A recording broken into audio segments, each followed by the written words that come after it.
I want to take just a few minutes to talk to you about a concept that's helped a lot of couples as they work through the difficult transition of separation or divorce. And the concept is called the relationship wheel. I first heard about this from Steve Erickson and Marilyn McKnight, who are very well-known mediators in Minnesota. And they happened to get it from a lady by the name of Susan Gribbin, who is from Australia, where she is a consultant to mediation. But the relationship wheel helps to show the successful transition that couples must achieve in order to succeed for themselves and their children. And we have a diagram. If you take a look at it on the screen, you'll see that it shows a wheel and that there are 4 quadrants in it. And in the 4 quadrants, there are 4 different kinds of relationships. And Steve Erickson, as he explained it to me, says that the important thing to begin to understand is that all relationships that we will ever have in our lives will be of one of these 4 varieties. In the upper right-hand corner, there are friendships. In the lower right-hand corner, positive intimacies, love, attraction, vows, dreams of growing old together. In the lower left-hand corner, negative intimacies. I can't believe it turned out this way. I can't believe you turned out this way. And in the upper left-hand corner, business relationships.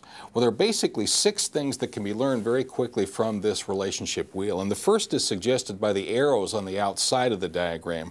And that is that when relationships change, they tend to change in this direction. That is, friendships may lead into something more. That is, something more positive, something more personal, something more intimate. So positive intimacies, love, attraction, the idea of maybe having children together, of having a permanent, lifelong love partnership.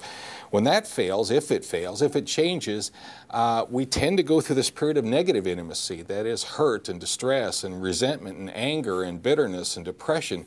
We don't tend to, if a marriage fails, for example, to say, well, you know what, that didn't work. We'll open a craft store together, or we'll open a Dairy Queen together or something. We don't go into a business relationship. We go through this very difficult negative intimacy. So that's what's in the lower left-hand quadrant of the relationship wheel. And the upper left-hand corner is the 4th relationship, business relationships.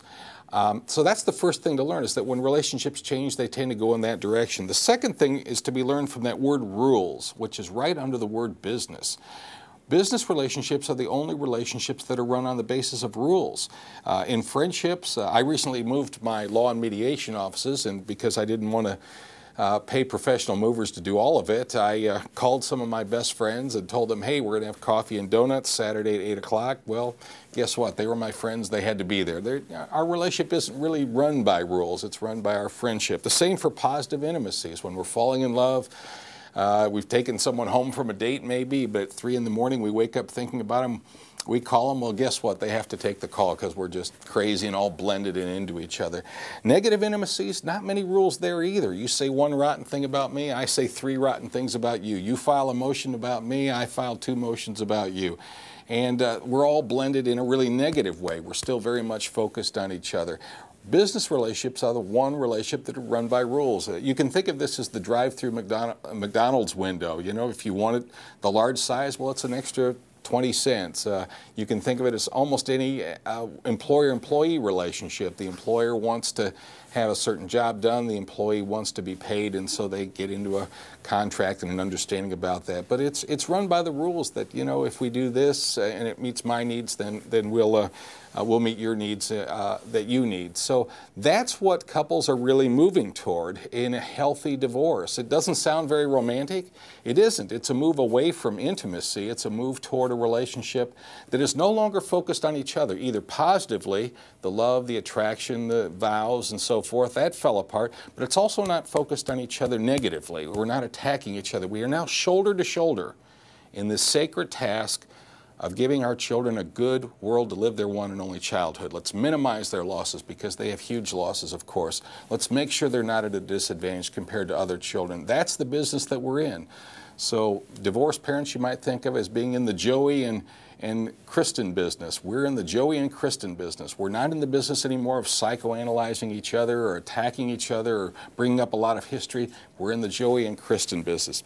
So that's the second thing, is to understand that a successful divorce is to some extent written by rules. Not rules that we club each other over the head with or take each other to court should we violate them, but they are rules that we generally use to kind of describe how we're going to get along in this new shoulder-to-shoulder relationship, not focused on each other, but focused on the needs of these fragile children who are already hurting because of our separation and divorce.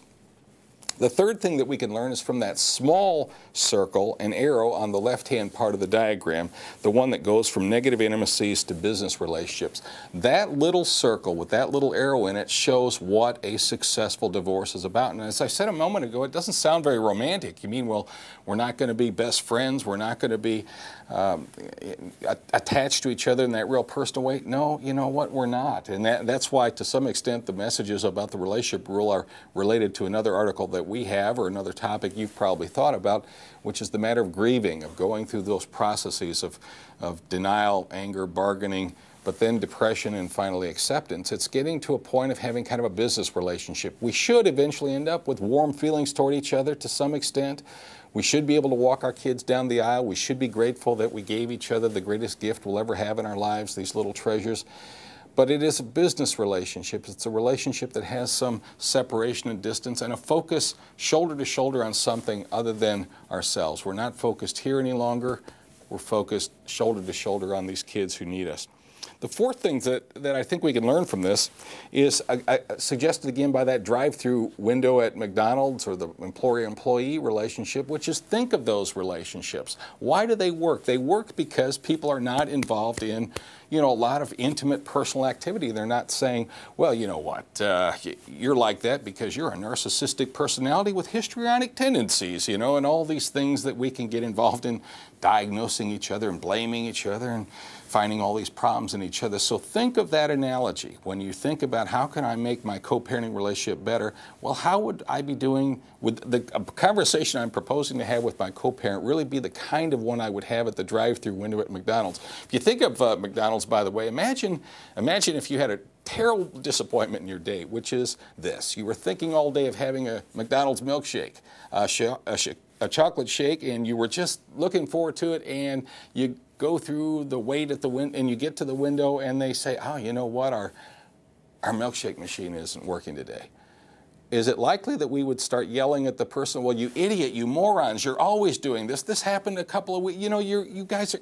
We don't do that. Why? Well, because it's a business relationship. It's just about getting the shake, or in that case, dealing with a little bit of disappointment. And that's what we need to get to in our relationships with our co-parents, is to leave the history behind, leave that intimate, that's an intimate activity, to be blaming each other and analyzing each other and finding faults in each other. So think of a good business relationship and bring as many of those skills and those qualities to the relationship that you can have with your co-parent. The fifth thing that I think that we can learn is that there is nothing about a failed intimate relationship, that is a failed marriage or failed live-in relationship, that means that you need to fail at your business relationship. This is a different kind of relationship, and the world, fortunately, is full of people and full of examples of couples who have had bad marriages, but you know what? They move past that. They move past that. They close the door on it. They agree. We don't need to agree about how our marriage failed, how our personal relationship ran into troubled waters. What we need to agree on is that we have a joint task of giving our kids a good world to live their one and only childhood. We need to minimize their losses, and we need to give them the closest approximation of what they would have had if we had had a successful marriage, which means a respectful, predictable, business-like relationship between us, a respectful, business-like relationship between us.